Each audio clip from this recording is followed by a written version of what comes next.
That's true, Dr. Zayas. Very well. Where would we be without THC? 'Cause we know they're lying to us, just don't know to what degree. Yeah, where would we be without THC? The Higher Side Chat Show, Greg Carlwood and Company. How's it hanging, Higher Side Chatters? Drinking a little drink, smoking a little smoke, and trying to alter my consciousness just enough to reduce the damage done by over a decade of indoctrination and conditioning. From sunny San Diego, I'm Greg Carlwood, and today we're taking a magnifying glass to the education system and looking past the clever ruse that this is somehow for the benefit of the people to see it for what it really is. A systematic devolution designed to churn out unwavering followers and human machines prepped for the menial jobs the power pyramid is built on. Because anyone I know who's been lucky enough to buck the soulless 9-to-5 didn't do it using the priceless life lessons from the creativity-killing K-12, and it's no accident that generation after generation America drops further and further in every educational category, while the little elite-lits are groomed in institutions that might as well be on Mars as far as the rest of us are concerned, because we ain't getting in. Well, one person leading the Teachers Leave Those Kids Alone charge is today's guest, Cara St. You might remember just a few weeks ago when I had on Harald Kautz-Vella, I had mentioned that he had co-authored a hefty conspiratorial tome entitled Dangerous Imagination, Silent Assimilation. And on that show, Harald and I discussed the details of the silent assimilation of chemtrail-sprayed nanoparticles and the invading alien black goo AI. Well, now we're going to get the other side of the coin with the dangerous imagination half of the book and the many campaigns the puppet masters have instituted to make us forget our own creative power, as well as the aforementioned systematic dumbing down of the people and the institution of an oppressive school system meant to churn out nothing more than mindless, cubicle-aspiring drones. Cara has studied and written about this slice of the conspiracy pie more than most people I know, and I'm happy to have her here to talk about it and more. Cara St. Welcome to THC. Hello, Greg. I'm so happy to be here and represent my half of this message. We call it a no excuses book, and I think that's basically what it is. A 1-2 punch. Well said. Thanks for being here. I do love both parts of you and Harold's book. Yeah. It's interesting to hear about invading spider beans and alien black goo, but it's hard to do much with that information, you know? Right. But your half about social engineering and restrictive schooling is a lot easier to digest and verify, and it's just as dangerous. And yes, I suppose if we're going to dive into the modern school system, the story starts with Prussia, or what we call Germany now. But I guess talk to us about Prussia. Is this where you'd say the story begins? It is for the modern world. Certainly it is for, I would say, the very deep capturing of the human race that started with events in Prussia. And actually it was a response to a loss. The Prussian emperor and the Prussian army lost to Napoleon in 1805 at the Battle of Vienna. And if you know anything about the Prussian army at that time, it was sort of this mercenary force for hire. It was unstoppable, and it just sort of cut and burned its way across Europe, and there was it never lost anything. And so, in fact, it did lose to Napoleon in 1805, which was extremely embarrassing because Napoleon's army was rank amateurs and volunteers and all those sorts of things. And I think the reason that the Prussian army lost is because there was a change in the imagination of the typical Prussian soldier. There are a few things to know about that before, so that's a setup before we launch into how this education system came to be crafted and used. And first of all, you were far more likely if you were a Prussian soldier in 1805 to die at the hands of your superior officer than you were at the hands of an enemy. That's how ruthless the hierarchy was in the Prussian army. Damn. That's the first thing that you need to know. The second thing that we really ought to mention is that it had been ramped up considerably, this army, with the last emperor that sort of devised and revised his standing army, and that would have been Frederick II. Now, a couple of things we should know about him, because they're interesting, and because we should know this about ourselves as human beings. Frederick was gay. And in families, the elite families now and then, the biggest aberration that could happen was that you would have a baby born that was had some ability for empathy and compassion and love and goodwill toward its fellow man. That to them, that is and was an unacceptable aberration. Right. Just as if you and I, had children that were born as psychopaths, that would pretty much be not okay with us. Mm-hmm. Okay. So, Frederick I was so outraged that this child had been born to him that he decided to do something about it. And this is what he did. He killed Frederick II's partner, his lover, in front of him by way of guillotine, by way of I can only say guillotine. I can't remember what it's called in English now. Beheading? Beheading, yes, he was beheaded. And the reason he did that is because beheading creates in the human being who sees it a psychotropic response. It is this crazy, out of your body, completely malleable, completely psychedelic response, and that we have to that particular visual. Which is what explains the crowds in the French Revolution and their ecstasy at seeing these people beheaded. In fact, if you read about any kind of beheading, that's the kind of crowd reaction that you will get. And just as a sidebar, I always like to note when I talk about that we are also seeing guillotines show up in FEMA camps. We have been reading about that, remember? Mm-hmm. And wondering why. Well, this is something to know about a human reaction to a beheading, okay? We just have to sort of know that and park it somewhere and have that information.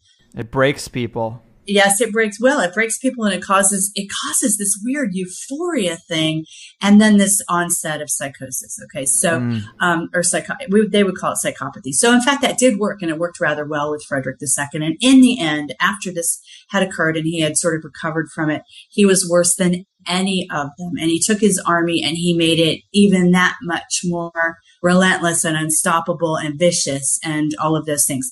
So for him to lose to Napoleon at the Battle of Vienna was absolutely unacceptable. And the reason seems to be that some of the soldiers decided they didn't want to die and turned around and went home. Well, they could imagine not dying for their emperor. And so that had to be stopped. And so that is why this schooling system, which is really nothing more than an exercise in subjugation, was tried. And I say tried again, because it's really not the first time that this was floated. This goes all the way back to Plato, but I don't go all the way back there with it, because what I'm trying to do is bring the 20th century, because the 20th century, with the exception of this lead up of the Prussian education system, is hard enough to digest, and you don't want to overwhelm people. The farther back you go, the more likely people are to shut off and not hear you, because it just seems too big, and they can't do anything about it. And Plato, why are you talking to me about Plato? Oh my God, I can't do anything about Plato.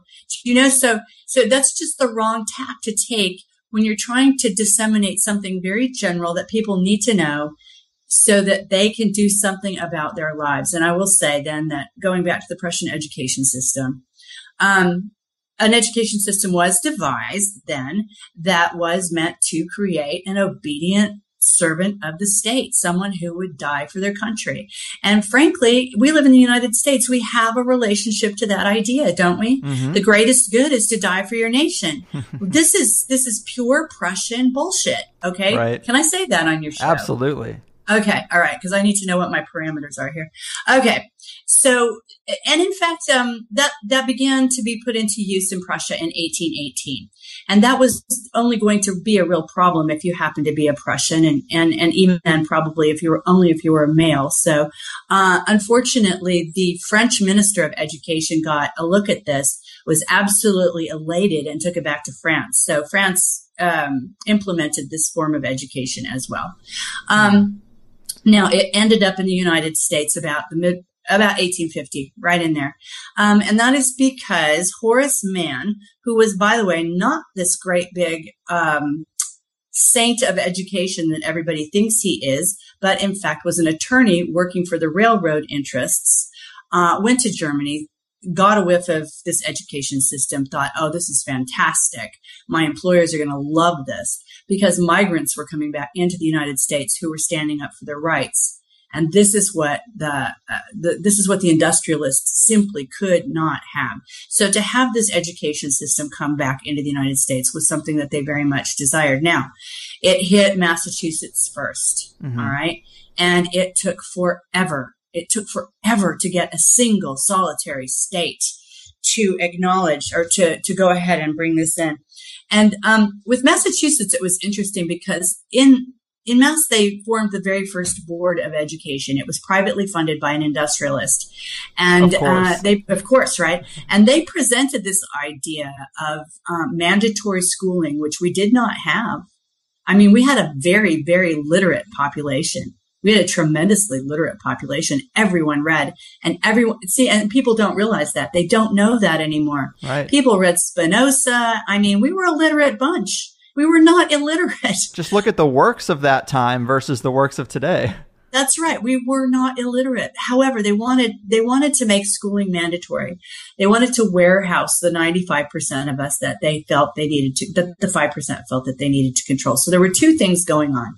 They wanted the Prussian education system in place because it was exercise in subjugation, and they wanted to get the children because they were the most vulnerable, and they wanted to make it mandatory. They had to go to school.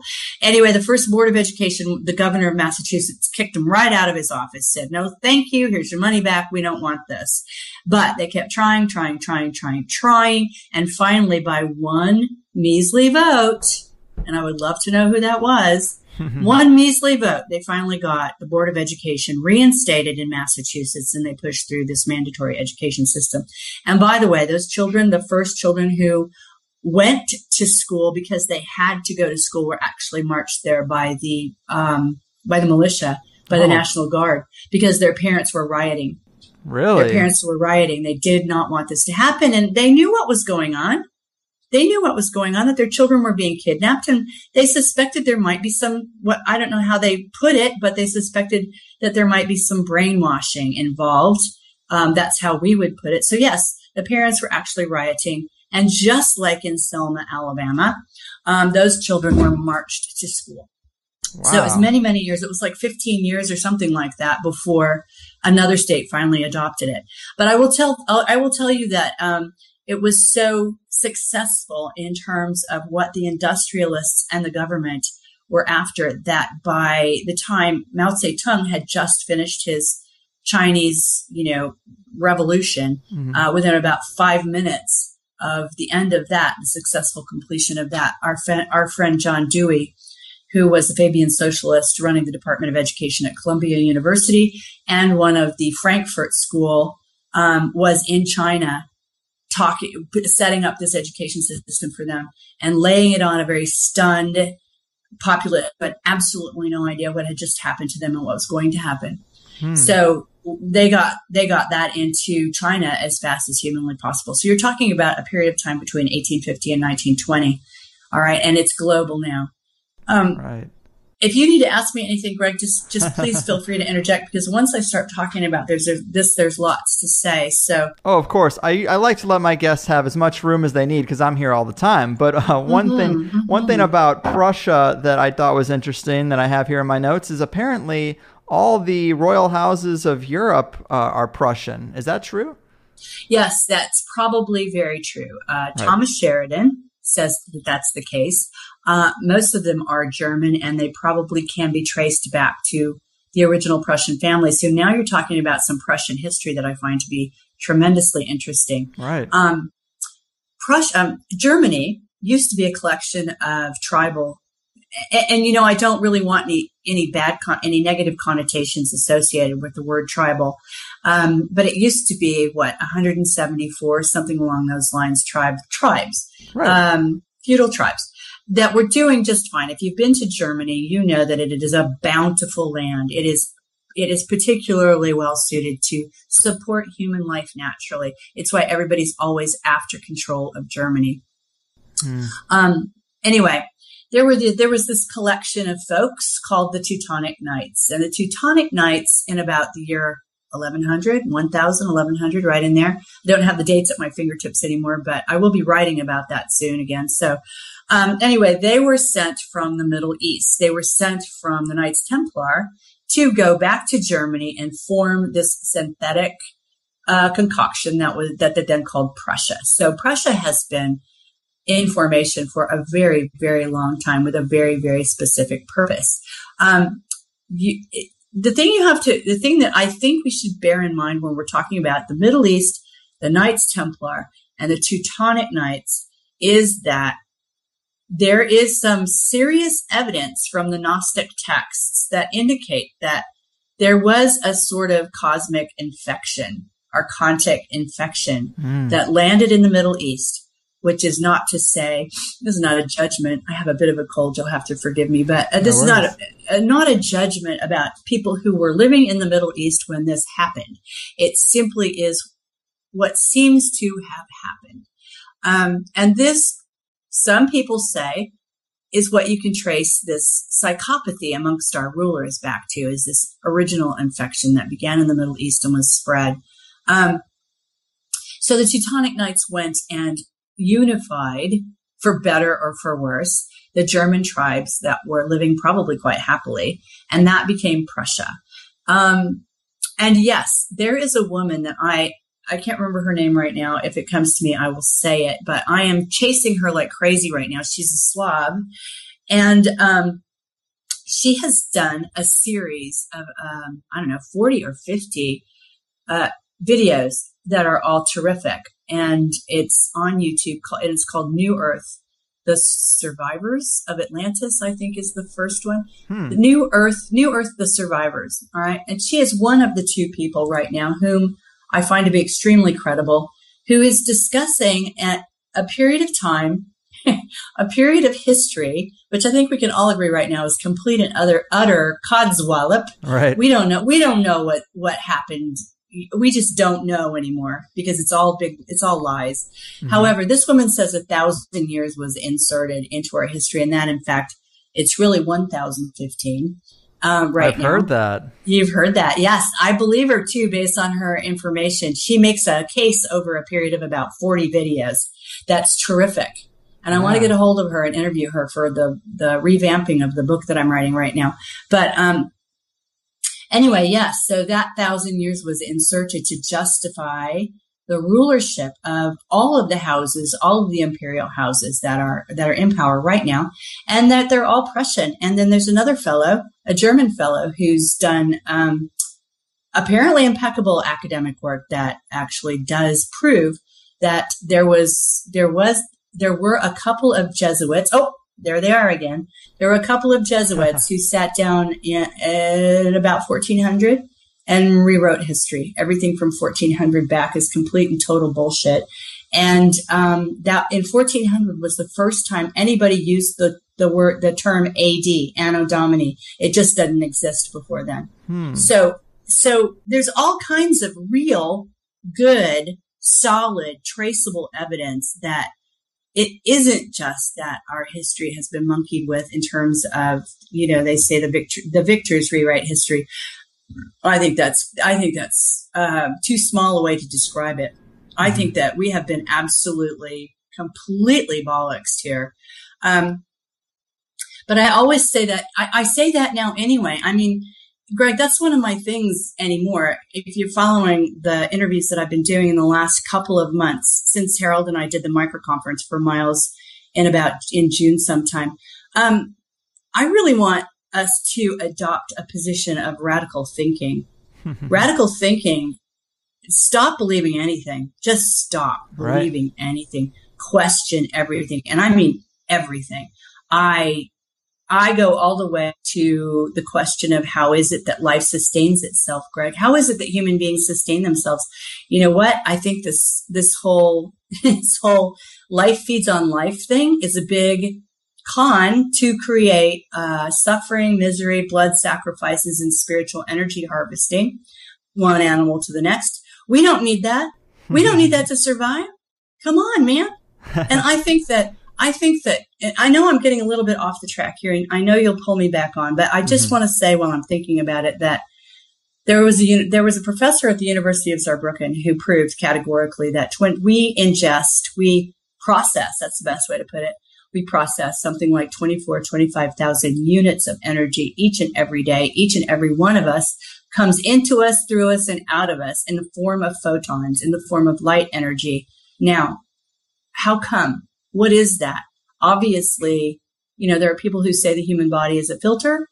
I say that's probably true, but the human body is also the translator between the morphogenic field via the imagination and all of that. Mm-hmm. And I would suspect that this is how we originally sustained ourselves, that the addition of, and I'm not advocating that you abandon your belief system, because we are in the middle of a very, very real and strong and cruel belief system, but this whole food thing, I don't know. Was it always that way, Greg? It's a curious thing. I mean, there is a movie out there called Eat the Sun, which is fairly interesting. I mean, I don't know how much stock I put in it, but yeah, you got to question everything because there's been so much manipulation. So everything has to be picked apart. And so to bring this back to education a little bit, one of the things that I've heard you break down that I really like, and I think it really categorically shows what they were trying to put in place when they put in the American school system.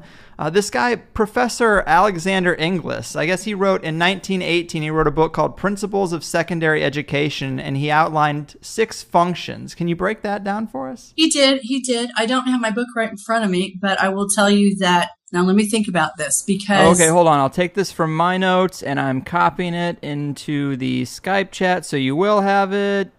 All right. Oh, do I have it? Okay, hang on. Let me see. Yeah. Oh, I know who it was. Wasn't it Thomas Jefferson? Yeah, let's start with Jefferson, and then I'll go to this. Sure, okay, sure. I can't remember. Okay, so Thomas Jefferson had issued his idea of what education was supposed to be. And I don't have that right in front of me, but I will tell you that his idea of education was learning to stand up for your rights, okay, being a sovereign individual, being able to say yes to things, to no to things, and to being able to defend your freedom. This was learning this was his idea of education and what learning was all about. Now, in 1818, yes, Inglis, who was an education professor at Harvard University, wrote this book in which he outlined what ended up being the accepted, I don't know why, but the accepted reasons for education. 1, adaptive. It's adaptive. It establishes and fixes habits of reaction to authority. Okay, well, this is Prussian, right? This is about, this is obeying every command that comes to you. Mm-hmm. Conformity, making children as alike as possible.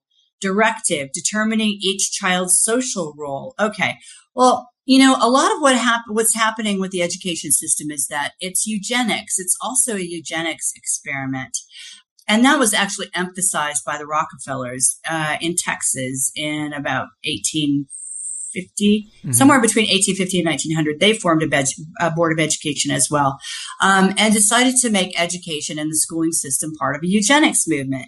Okay, so if in the case that 95% of the people in the world are what has been termed permanently irrational, which we should talk about too, because I actually consider myself to be that, and that's a good thing. Those permanently irrational needed to be housed, and they needed to be trained, and there needed to be a system put into place wherein they would not rise any higher than their abilities, judged by, of course, the 5%. They were trained for jobs. They were trained and the 5% were trained to manage the 95%. So determining each child's social role, it was all about identifying children who could be one thing or another, which eliminates your free will, and it eliminates your ability to fulfill your destiny, whatever that may be. Okay. Right. And differentiating, sorting, and trained by directive. Same thing. That means coming up with assessments, which we do now. Standardized tests. In fact, Yeah, standardized tests and assessments. Parents drive me crazy because they're so brainwashed. They want to know, well, how do you assess the children? In other words, how do you sort and categorize my child so that he doesn't rise any higher than he's supposed to? That's how trained we are, right? Mm-hmm. It's selective. You tag poor students with bad grades to create an underclass. Yes, you do. Now, this is eugenics as well, because you're selecting children who no one is going to want to mate with because they're not good enough. Bad seeds, the bad students. These are bad seeds. You're selecting out dumb kids. Yes, these are the dumb kids. It's quote unquote dumb kids. Right. You just don't know if that's the case, okay? Because honestly, Greg, any child who cannot conform to the school system that we have in place then and now, and it's the same thing, it's just gotten worse, is actually a free spirit, someone who cannot be molded. Yeah? Yeah, I agree. I mean, this is the superior race that you're talking about, not the inferior race. It's not the inferior race who can't be made to march in place without questioning. The superior race is the one who can't be made to march in place without questioning. Okay, but we don't know that anymore. Anyway, and this is what standardized tests are about. And then teaching. Yes. Teaching, I see this written here, teaching the suck-ups to self-police or enforce the system. Right. Those are my own notes. I was going to say, dude, I didn't write that. But I thought that was a really important aspect, an important function. It is. Yes. Reinforcing the system. If you want to free yourself, you get these people brainwashed, and then you have a student council, and you have the valedictorians, and you get these people who it becomes a self-policing system, and the suck-ups, the hall monitors, they come down on the free spirits, and then as the elite, you don't even have to do anything. You already got them so brainwashed that the whole system is on autopilot. Well, yeah, you just create this hamster wheel and everybody keeps running on it, Yeah. But there's a couple of things. I mean, there are things you're going to have. I hope you're going to get John Taylor Gatto on your show. Mm-hmm. I know you're trying. I know you're trying. And if you can, I will be sitting right there listening, because he's the man to go to for all this stuff. There is no one in this country, maybe in the world, who has a better handle on what's going on, what was, what is, and what we have to stop in the education system than John Taylor Gatto. And I have to tell you, you probably know this, but his grandfather was John Taylor. I think his first name was John. Anyway, he invented this thing called Taylorism for the industrialists. And Taylorism was all about compartmentalizing all the workers and taking away their power and removing them from context so that they couldn't stand up for themselves or defend themselves or ask for a humane working environment or humane working wages. Okay. Mm-hmm. And Taylorism went all around the world, right? You take Taylorism, combined it with Fordism, which was the assembly line. And what you have is a worker who, and by the way, this is the school system still. The school system is a big old compartmentalized assembly line. Don't think it isn't, because it is. Taylorism was taken into the schools, and so was Fordism. And so was Pavlov's, operant conditioning. Right. For people who don't know about Pavlov's thing, he trained dogs to come get water at the sound of a whistle. And then after a while, he'd take the water away, he'd blow the whistle, and their mouths would salivate because they'd now been trained to associate drinking water with that whistle. And that is kind of where we adopted the bells in school, it seems. It is. Absolutely. It's operant conditioning. We change classes to the ringing of a bell, and that's Pavlovian. This is behaviorism, which we've got to talk about as well. Right. There's a book out. What is it called? Oh, gosh. I will remember, and I will tell you in a minute. But the behaviorists, all right, this started with Pavlov and a fellow called John Watson, who worked at Johns Hopkins University. These were the true mad scientists. These were the ones who were only interested in finding out how the human being ticked, not because they wanted to know how the human being ticked and have that be it. They wanted to know so they could figure out how to make the human being do what they wanted them to do. Mm-hmm. In other words, behavior modification is another way of putting that. I mean, if you're old enough, you remember all of the behavior modification. It was all the rage in the 70s and the 80s. People were really into that in terms of what they thought was mental health healing. But, Pavlov began it, and Pavlov's techniques were brought into the schools. Pavlov's techniques for operant conditioning were brought into the workplace. John Watson, he made a career out of learning how to make babies fear things. Okay. Wow. That was his thing. We're not really born afraid of anything, but we are born with the capacity to be it's very easy to make a baby afraid of something, a human afraid of something when they're a baby. And so what he did was take babies at Johns Hopkins University and try to figure out how to make them afraid of things. Whether it was, I think the most famous experiment he did was there was a rabbit. There was a baby. One of the nurses at the hospital volunteered her child for some reason. And there was a baby, a laughing, happy baby. I think they called him Baby Albert. And Watson let him play with this really soft, furry bunny and wasn't that great. And everything was wonderful. But then he started making a really seriously loud, crashing, sudden noise behind the baby's head every time the rabbit appeared. And it didn't take very long before the baby started to cry every time the rabbit showed up. Huh. That's how easy it is. But and so he worked on this for a very long time. And this was picked up by people at the Tavistock Institute. This was picked up by people at the Frankfurt School, which we will get into as well. And used. This is traumatology, the very, very beginning of traumatology. So, by the way, John Watson ended his career on Madison Avenue. He ended his career with an office in the penthouse or something of a massive, major advertising company.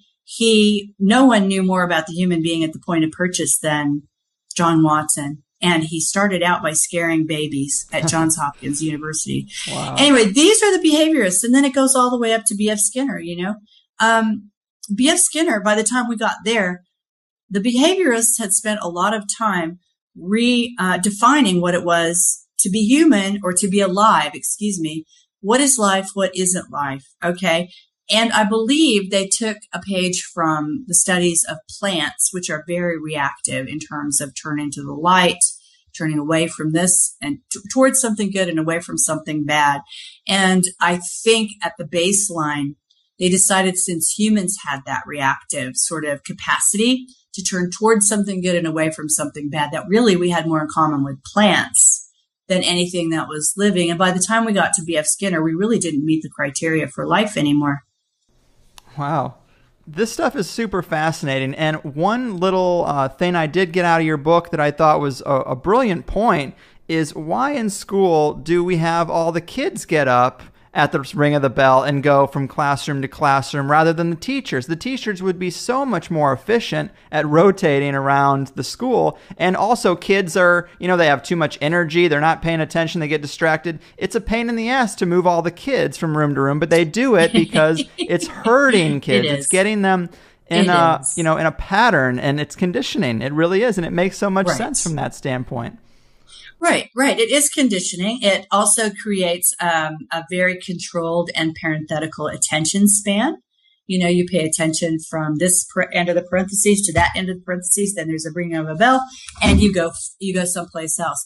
It also means that the teacher, it reinforces the teacher as an authority figure, which isn't necessarily bad, but it doesn't make any sense to herd these children through chaos. If you remember being in school and being in the halls of your secondary school or your high school or your junior high, that's just chaos. Right. There's nothing orderly about the transition from one class to the next. Mm-hmm. It's just a bunch of chaos, ringing the bell again.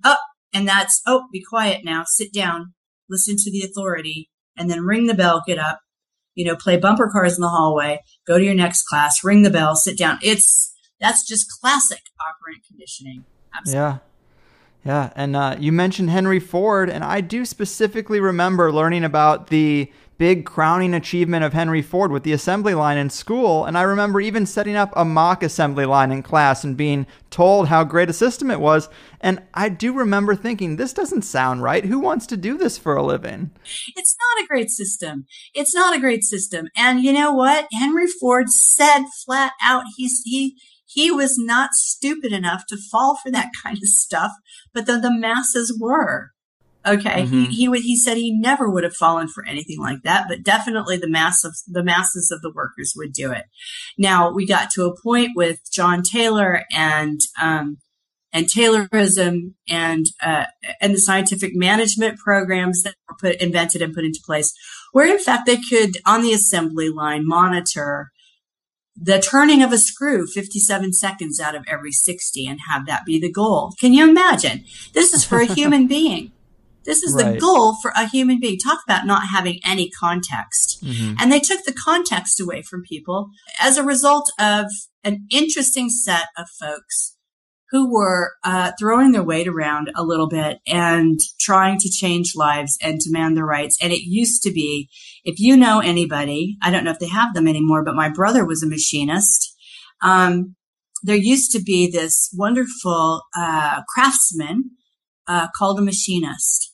And a machinist was kind of magic. A machinist could make anything and solve any problem and was very often given a contextual problem to solve mechanically. Yeah. Like a handyman, mechanical handyman. Well, sort of. Yeah. They definitely knew they could use metal. They could use all kinds of tools with metal to make a whole. Like whether it was a car or whether it was a piece of machinery. They made the machines that made the machines, really. Machinists were extremely highly skilled workers, and they had a union and they were very important. And it was the industrialists who got tired of it. They got tired of the machinists having that much power. And so that's one of the reasons that they were interested in bringing over the Prussian schooling system, it goes all the way back. The Prussian schooling system, mandatory schooling, Taylorism, scientific management, taking people out of context and instead of having this sort of craftsman, this guildsman who could make anything, you had, that was reduced to someone turning the same screw into the same hole 57 seconds out of every 60. So that is that's what happened. If you don't have context, you cannot argue for your life because you have no information with which to argue. Right. And if some people think this is, paranoia or not that big of a deal, I mean, how many people out there are unhappy working for some shitty company that these elite probably set up in the beginning? What, 75% at least? I mean, the plan is clearly working. And if you are stuck in that kind of situation, you got to look at this context to understand how you got there. Right. And then they brought in this thing, and then they brought in, they knew this was happening.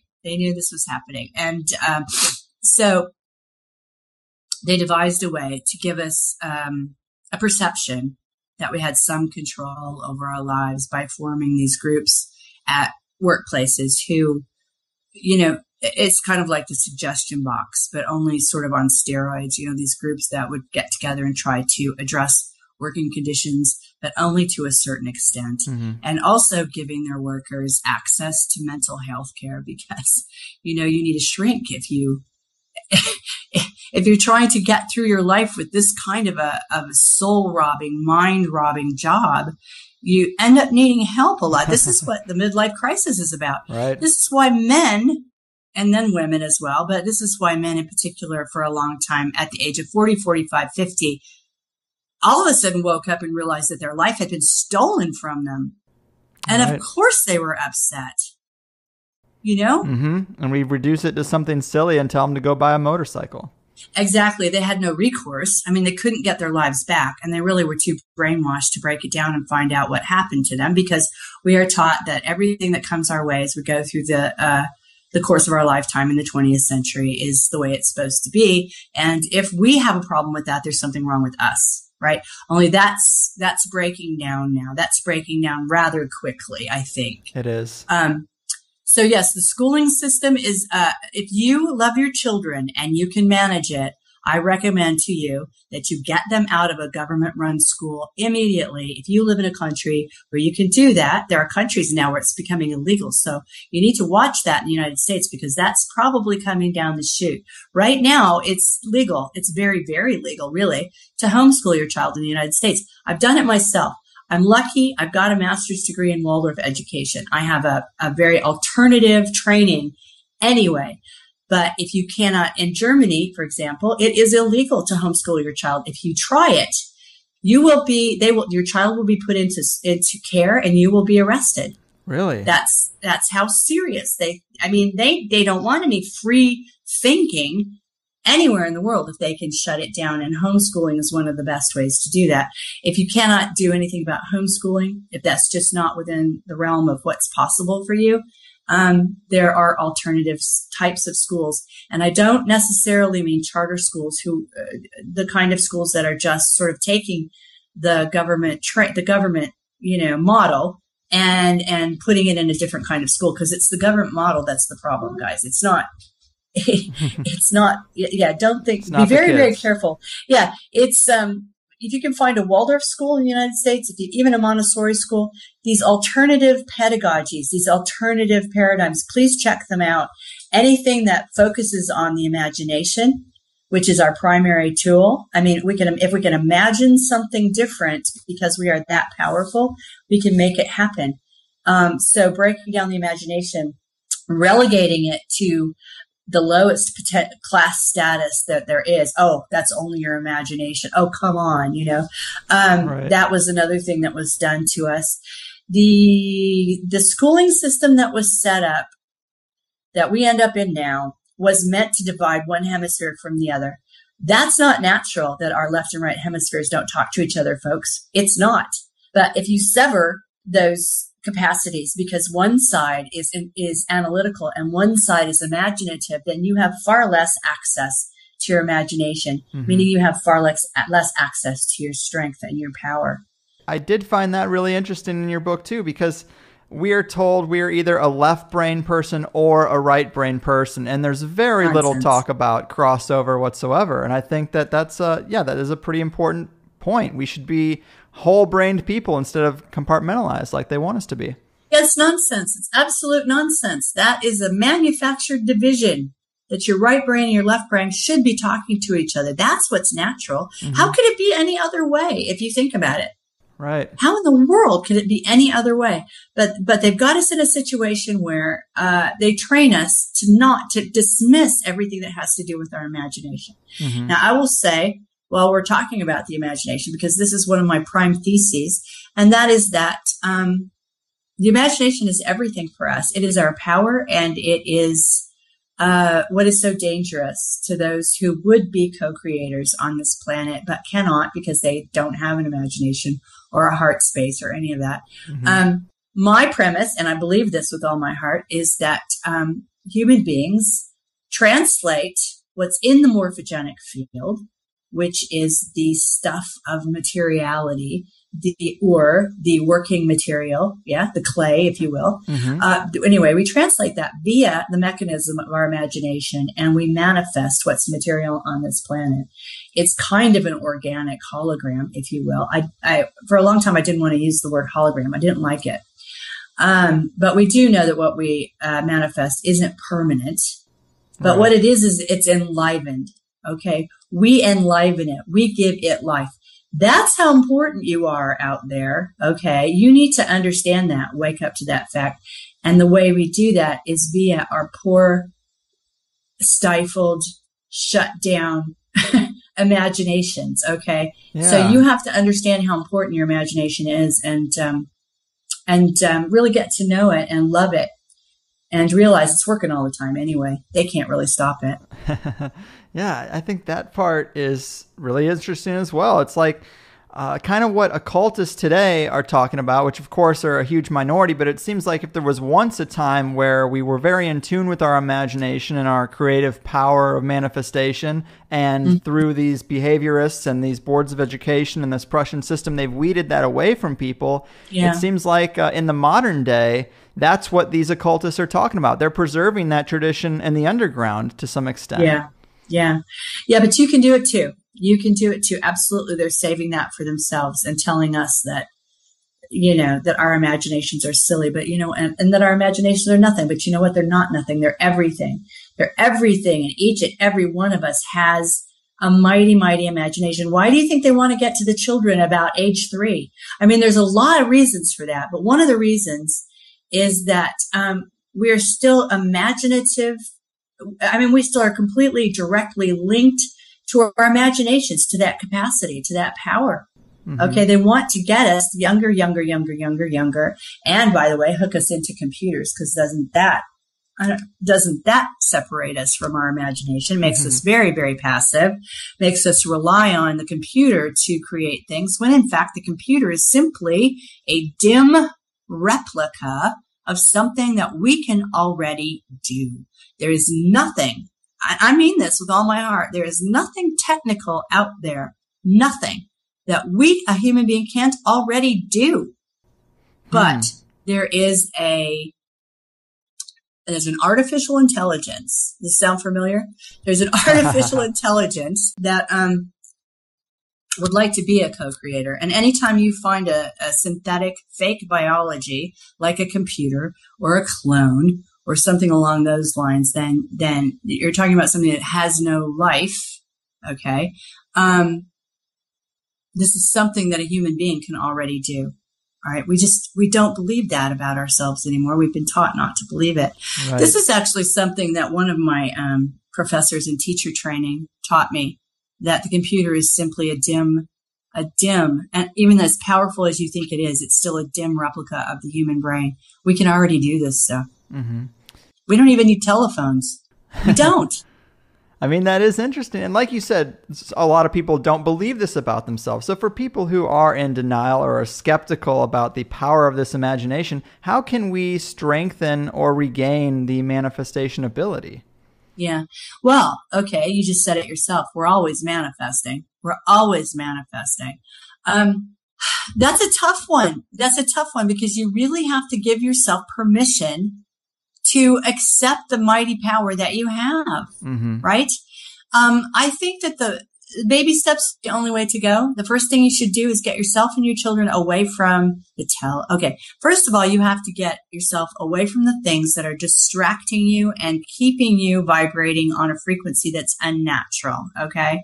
When you're not vibrating on a frequency that's unnatural, you'll be able to locate eventually, probably sooner than you think, the frequency around you that is natural. Not that we're not surrounded by demonic, frequencies all the time. We are. Mm-hmm. And that's on purpose. That's absolutely on purpose. But my suggestions to you, if you can only do 2 things to get yourself in touch with your imagination, because, okay, here's what you need to do. First of all, throw your TV out of your house. Just get rid of it. Okay. That TV, that television, it's not redeemable. It was never invented there was no purpose that it was for which it was invented that would make it redeeming now. It was invented to mind control you. That's why they call it programming. Okay. And the vibration at which it hits you is seducing you into a coma. Mm-hmm. All right. Number 1. Number 2, I have read that if you ever have anybody from the intelligence service come into your house to question you, do you know what the first thing they do is? No. They turn off the television. If the television is on in your house, they turn it off. Now, what does that tell you? Weird. Lots of things, I think. Okay. So turn off your TV. That's number 1. Number 2, get your children and yourselves out of traditional schooling systems. All right.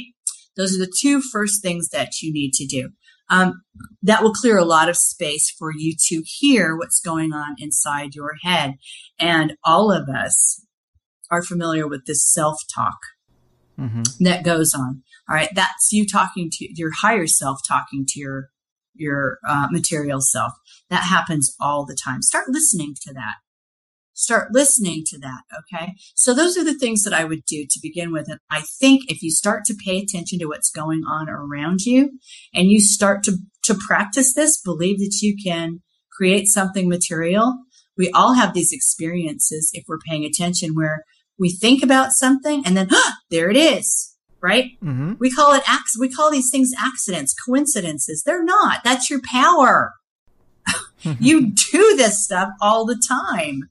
So just eliminate a lot of the noise that's in your life that you can eliminate, and then start to pay attention to what you're actually doing. All right. That's difficult. That's difficult in a lot of ways. Yeah. It's easy, but it's simple, but it's difficult. It's difficult because we're drowning in noise right now, and that's absolutely on purpose. They have drowned us in noise so that we can never hear ourselves think. Okay. Yeah. So you've got to turn off as much of that noise as you can. Don't read any newspapers. They only want you to see the headlines anyway. I don't go to any movies. I can't go to any movies anymore, Greg, because all I see is the damn psyop that's being run on me. I can't do it. Yeah. So, you just have to understand what you're living in. You're living in a total fake out, a total, complete fake out. If you've seen The Matrix, have you seen The Matrix out there? Because that's a true story. Yeah. That's absolutely a true story. That's what's going on. Right. We are being harvested for our energy, by the way. Do you know, I just did this thing I'm sorry I keep getting off track. Maybe there are things you want to talk about that you'll bring me back to. But I just did an interview for Miles Johnston where I talked about the collie on the side of the Empire State Building. You want to talk about that? Yeah, I do have that in my notes. You mentioned that to me, and I, of course, had to write down Callie and the Empire State Building, ? Callie and the Empire State Building. Yeah. Do you remember on August 13th of this year that appeared on the side of the Empire State Building? Absolutely fell off my chair when I saw that because of all come on. That's like a 9/11 event, really. Was it some kind of ritual? Well, let me tell you what that is. Let me tell you what I think that is. All right. First of all, that bothered me for a very long time. And then I went through a period of about 36 hours where there was just this stuff coming through me. As much as my former and maybe future, depending on how this plays out, writing partner relies on his scientific sort of mind to deal with stuff. I rely on my intuition. It all comes through me. I'm clairvoyant. And all of that. Okay. So I was being bothered. I was being seriously bothered. And sometimes it comes through me like Niagara Falls. It's like holding one of those big fire hoses, that they turn on big fires. Anyway, so I it happened to be happening to me when I was talking to Miles and recording this interview. The official story that was put out about that was that it was an artist called Luis Saihoyos who had created this image of Kali to bring attention to the plight of the animals and the other living beings on this planet. And God knows that needs to be drawn attention. That attention needs to be drawn to that. But and subsequently, the need for a new avatar. Mm-hmm. All right. So for me, this is already a serious pondering situation. A new avatar. Okay. So what I did was that morning of the interview, I actually took that name apart, Sai Hoyos, and Sai, because no one has that name. No one has that name. Come on. Right. Sai Hoyos. So PSI stands for particle physics. Hoy stands for, Hoy is the name of a little boat in Scotland that conveys goods and services and people up and down a river. It's like a transport system. And OS, people were thinking that probably stood for Osiris, but it doesn't. It stands for operating system. Okay. Mm-hmm. Now, I had this in my brain. I already knew that outside the CERN facility in Geneva, Switzerland, there's a statue of Shiva, and Shiva is the god of stillness. Yeah. Mm-hmm. And I had just discovered that inside the CERN facility, the, fine calibration system for the particle accelerator is called Kali. Wow. All right. Yeah. Most people don't know that, but, it's interesting that they would call it Kali. All right. So what do you have if you put all those things together? Because I was thinking about CERN. CERN has been in the news. CERN has never bothered me. I think CERN is never going to work. Yeah, I think it's just another mad scientist thing that's going on for various reasons. But this thing shows up on the side of the Empire State Building. And for me, it goes back to CERN.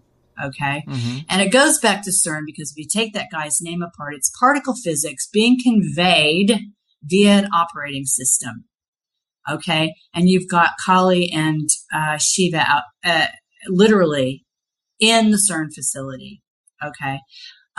Miles in the end decided that had to do with the black goo and the Battle of the Boyne in Ireland, which was it's probably right, which was a symbolic battle. It wasn't a real battle. It was a symbolic battle that retold the story of an alien entity that came to this planet. Okay. Right. I thought that was really interesting. I heard that interview, like it was a staged battle, a ritual just to try to mirror this ancient alien race invasion.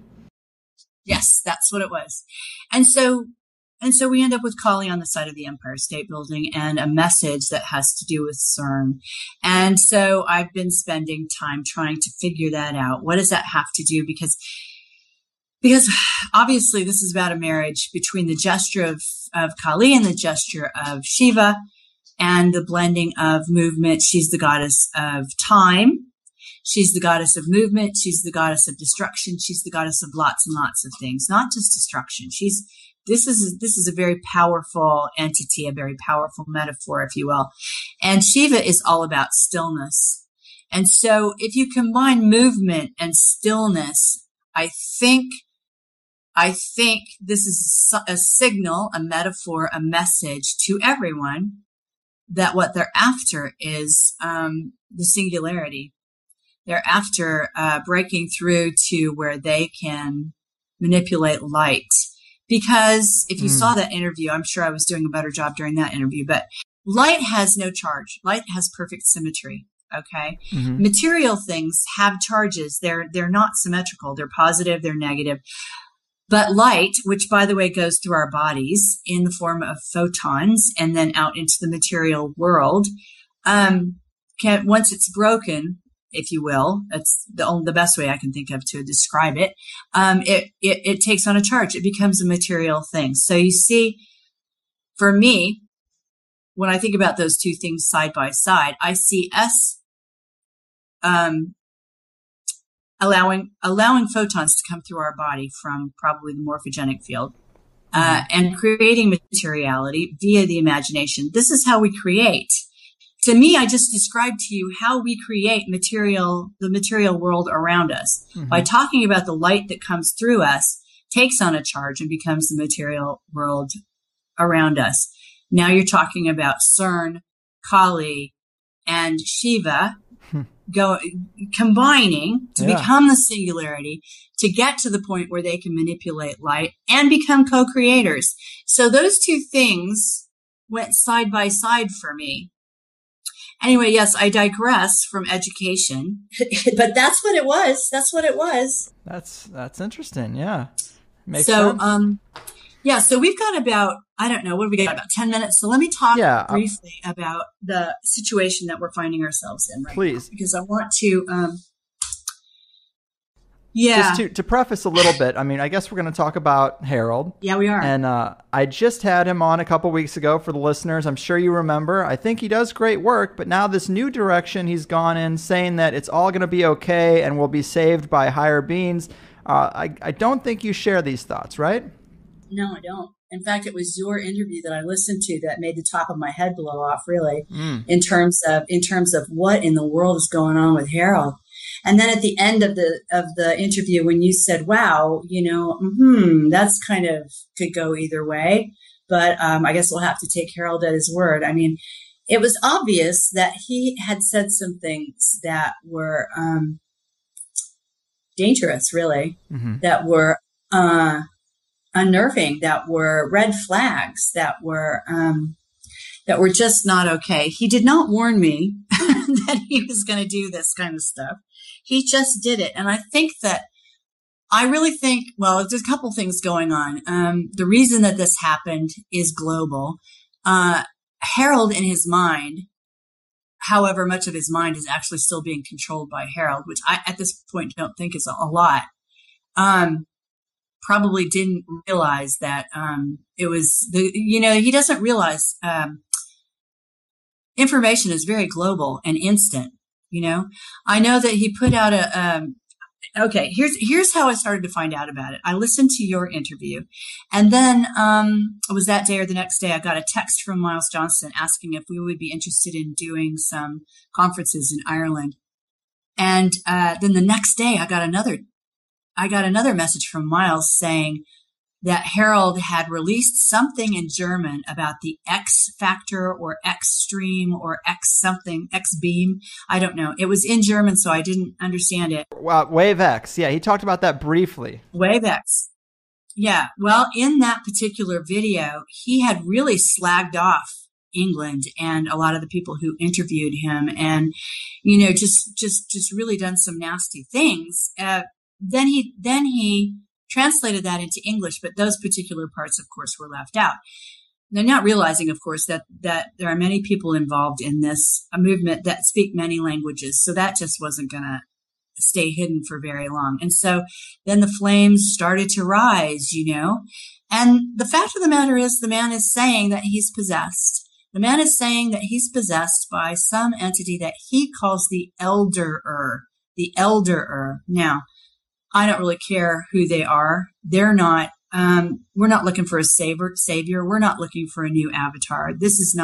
In my opinion, this is not good. Mm-hmm. This is not good. This is bad. All right. It almost undoes the work that he's been talking about for so long by saying, here's all the details, but don't worry about it. But that's the point. See, that's the whole point. It does undo the work that he's been doing. Now, that really is the whole point. He and I were just really getting the English-speaking world to open up to what we were trying to say. Really worked. I've told you, and I've told a lot of people, I personally worked on it for 4 years. Harald and I have worked on it for a couple of years. And we were getting invitations to go speak in Australia, finally getting a voice in Australia. That was so hard. Getting invitations to come and speak in the United States, which actually I found rather scary, but we were going to go do it. And these things were just coming in. And then all of a sudden, Harald throws a grenade into the middle of the whole thing, and does a 180 about everything and says, no, we've already lost. Evil has won. We just need to give up and accept it and move on. But there are some entities here that can help us. Oh my gosh. I'm sorry, but I can't tell you how bad and evil and wrong that feels to me. Mm-hmm. And to come out of Harald, So you think he's been compromised? Well, I know he's been compromised. There's no way he hasn't been compromised. And he will tell you himself that it's happened to him before. He's been possessed before. It's happened before. If you look through his previous interviews, I'm sure he's talked about it because he talks about anything. All right. But, he has weak spots. He has weak spots just like we all do. And the fact of the matter is nothing can possess you without an invitation from the host. That's the way it is. That's the law of magic. So, I don't know what's going on with Harald. I have, the only real message, I got a couple of messages from him when I first emailed him and said, what exactly is going on? We're being, everything's fallen apart within minutes here because you've done this 180. He said, his response to me was that he was embarrassed by my need for the attention. Now, I'm sorry, but that sounds like a demonic entity talking to me. Mm-hmm.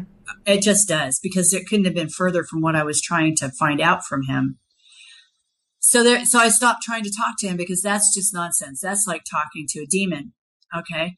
And then the next thing I know, he's issued this video, with my name in the title, to Cara St. Louis and those who think I've been taken. I actually haven't listened to it. I haven't listened to it because I have to stay at 0 point about this. I have to stay neutral. I cannot get emotional about this. Wow. Do you see what I'm saying? I do. Because I have to go forward. And if I get emotional about it or get sucked into any of the drama, then I'm at risk. Mm-hmm.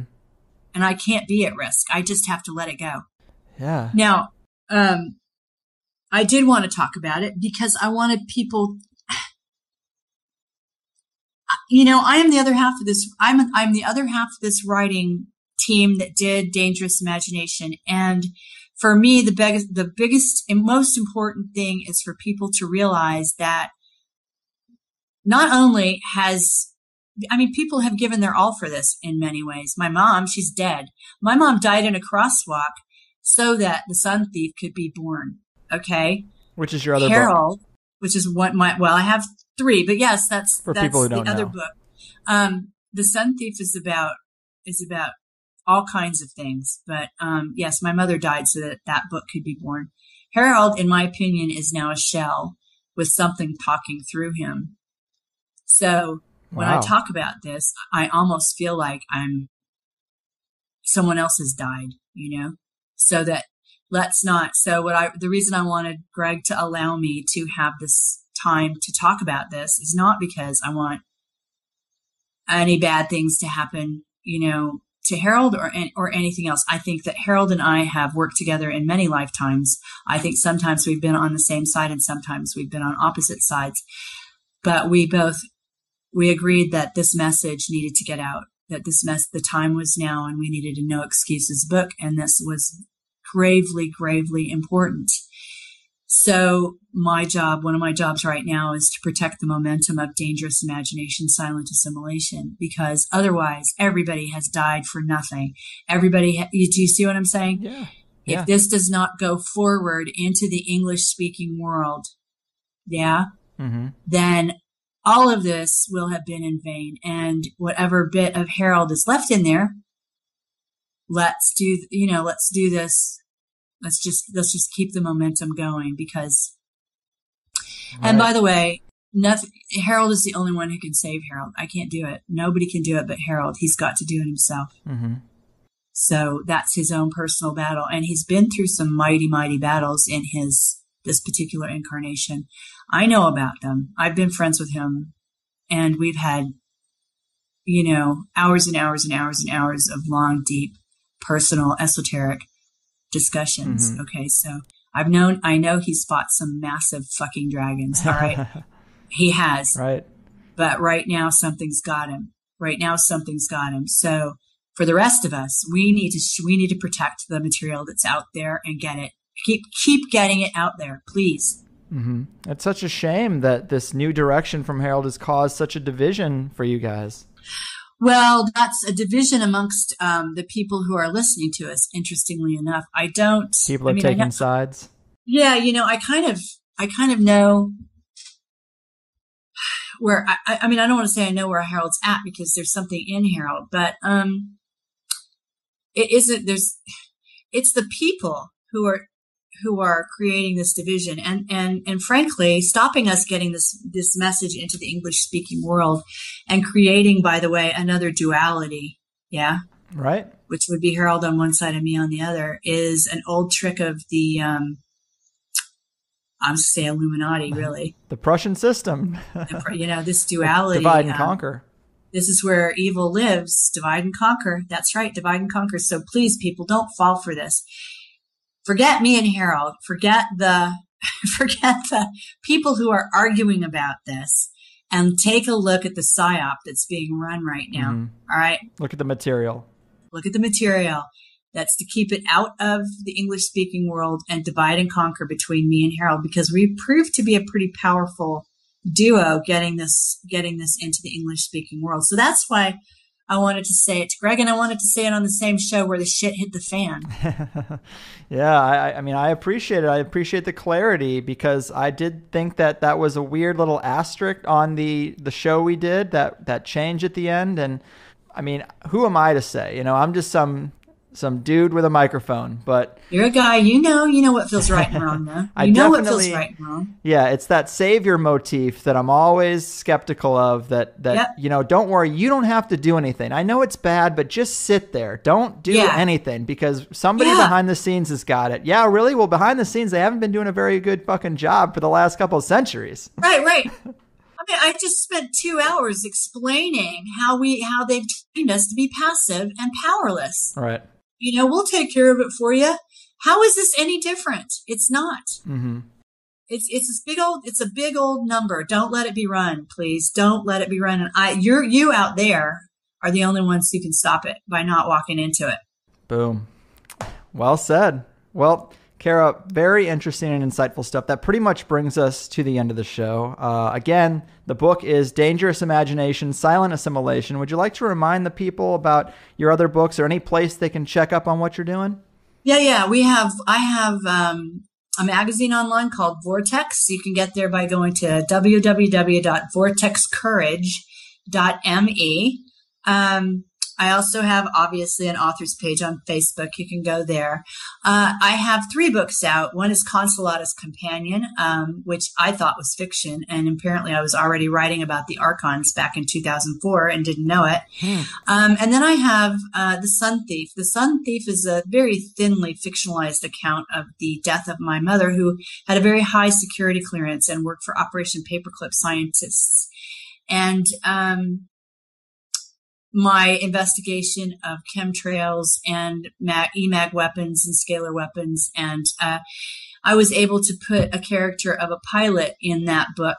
And my friend Mark McCandlish helped me with the aviation in that book. And it's actually a pretty great thriller on top of everything else. And then now I have Dangerous Imagination, Silent Assimilation out with Harald Kautz-Vella.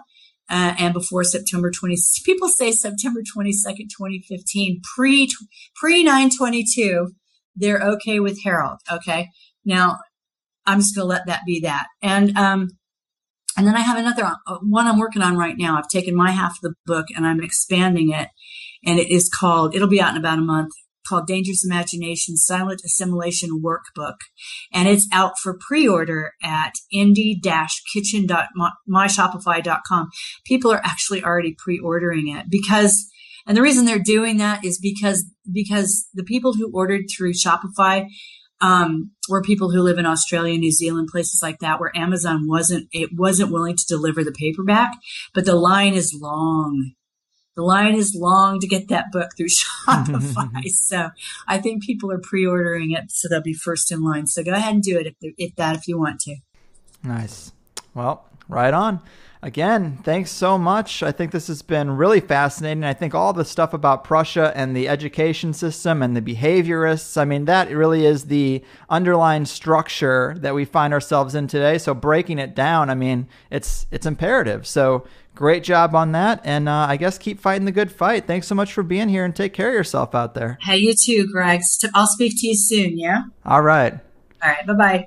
Well, we don't need no thought control, people. There it is, Cara St. Louis. I'm so glad I could finally get a guest who's really looked into the dastardly designed system of education and allowed us to get deep into it, because there will be people who say this is overblown, and yet it's as simple as a bunch of billionaire industrialists and banker criminals deciding to use their money to corner, quote, education and make sure the masses are spoon-fed dribble that could never produce the kind of person that could compete with them. It's not complicated. It's good old capitalism. And when you incentivize greed, this is what you get. A finely tuned, multifaceted machine built to secure wealth for the lucky few. And really, a lot of us don't have too much choice in the matter. And yes, young parents do have to struggle with options that might seem isolating. That's not fun either. I'm sure the whole meme that homeschooled kids are weird and unsocialized is just a perfect piece of propaganda to steer people away from it, but I'm sure there are no easy decisions these days as a parent. And even if you can't get your kids into an alternative school system due to its cost or your location or limitations with not seeing eye to eye with your partner, which I'm sure happens a lot too, I think the most important thing you can do is teach them that school is great for getting a job.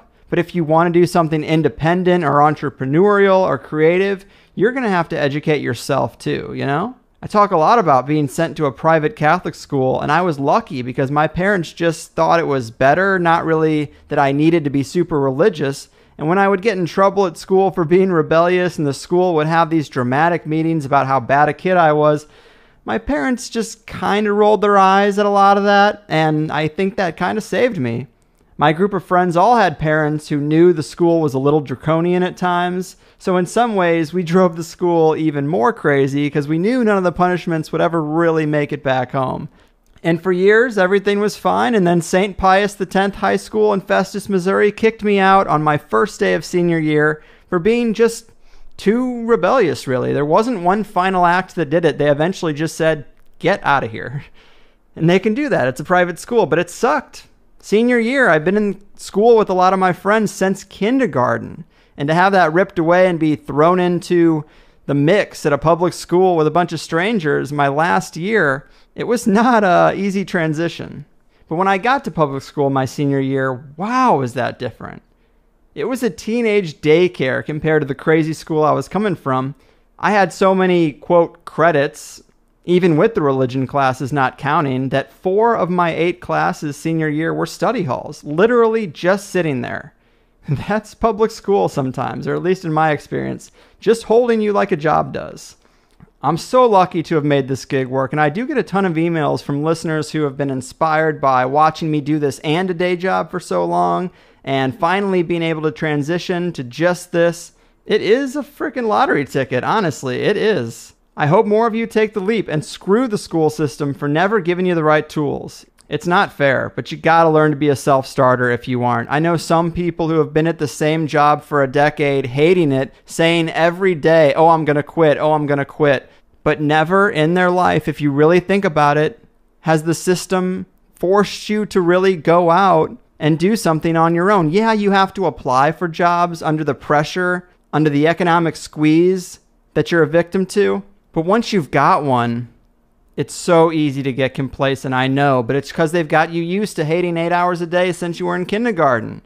You cannot accept that. If you don't free yourself, you then can't have the resources to ever fight back in a real way. And you have to shove off that fear of failure that's so nagging in everyone's mind. I know, it is tough, but it is so worth it too. I had to mail some conspiracies the other day, and I'm in line at the post office, and I hear one of the workers say to the other guy, just 2 more hours, man. And I really had to let that sink in. I haven't had to be stuck in a room for 2.5 hours even once in over a year. I've only really had to do what I want to do. I haven't had to set an alarm for anything that wasn't something fun I had planned in over a year. And I'm not trying to brag about this, but I had so many teachers trying to break me, honestly, every freaking year. And I always felt like I was somehow right to fight it. And it's not something that I really talk about on the show. This is kind of ego service, but it's related to the topic, and it feels good to vent about. Of course, I did spend a decade lost wandering the desert of retail management. What a hellhole that was. But I did what I had to do, and I was never of the mindset that I was going to stop, that was going to be it. I knew that was not a long-term solution. If you're not happy today, guys, it's not a long-term solution. And if you can't do it for yourself, or maybe if you already have, pay it forward. If there's a kid in your life, your own kid or a niece or nephew, or if you're a teacher, try to inspire and guide them away from complete indoctrination. Foster the creativity. Don't come down too hard on an independent kid. I wish one person had ever pulled me aside and said, dude, you're dealing with a bunch of ignorant, draconian, God-fearing, guilt-ridden, angry women in the middle of nowhere, Missouri. They hate everything about their sad situation, and they're taking it out on you. It's their one source of power in the world, and they're going to use it here. Don't let them get you down, because you can do much better for yourself, and trust those instincts they try to squeeze out of you. And don't let them crush that rebellious streak completely. Who knows? God, I might have shaved off a few years of my lost decade. It definitely would have made me feel better. So if you can pass that message along to some kid in your life, do it. Could be a game changer. Someone's got to break that cycle.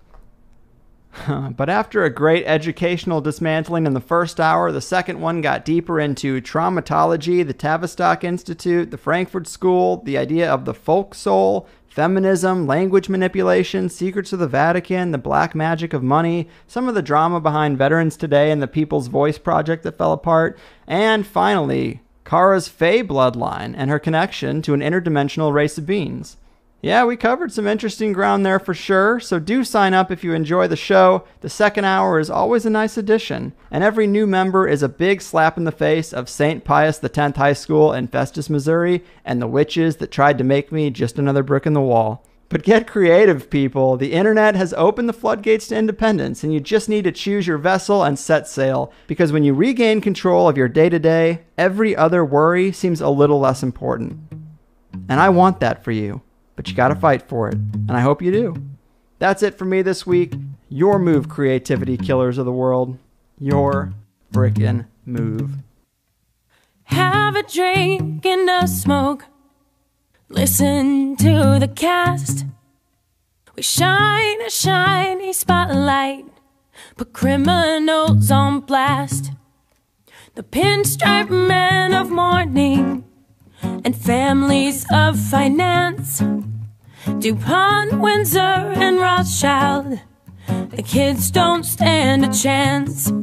The kids don't stand a chance. I said the kids don't stand a chance.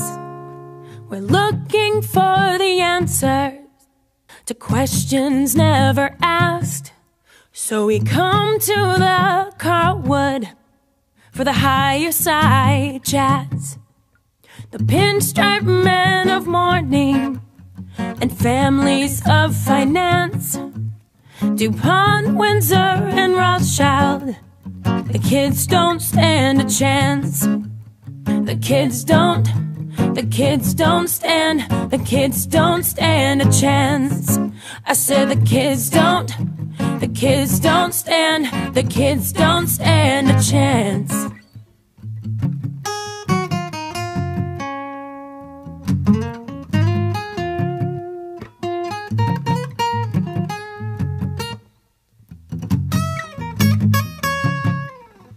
Involved in shady business, we try to get a glance. We're working on the numbers. Resistance must advance. The pinstripe men of mourning and families of finance. DuPont, Windsor, and Rothschild. The kids don't stand a chance. The kids don't stand a chance. I said the kids don't stand a chance. The kids don't stand a chance. I said the kids don't stand a chance. Look, people, we're well aware there isn't a shortage of podcasts in the world, but the Higher Side Chats is something special. And if you enjoyed the first action-packed power hour of speculation and education in today's show, know that you can listen to a second hour by becoming a member of THC+. For $5, you'll get 5 uninterrupted 2-hour episodes a month, a members forum, occasional bonus content, free downloads of THC's closing music, a private RSS feed, and the extra time in your day that wasn't wasted listening to unrelated ads. It's probably less than the tip for your last meal, and it's the collective power of small contributions that ensures the Carlwood can dedicate the necessary time to making great shows and provide the finely tuned first hour for everyone else. So just sign up at the HighersideChatsPlus.com, read through the frequently asked questions page for information on the best ways to listen on your devices, and enjoy the ride. And since our humble host never wastes your time reading copy for NatureBox or Audacity, maybe you have an extra minute to share the show, review us on iTunes, follow THC on Facebook and Twitter, or help with any of the other half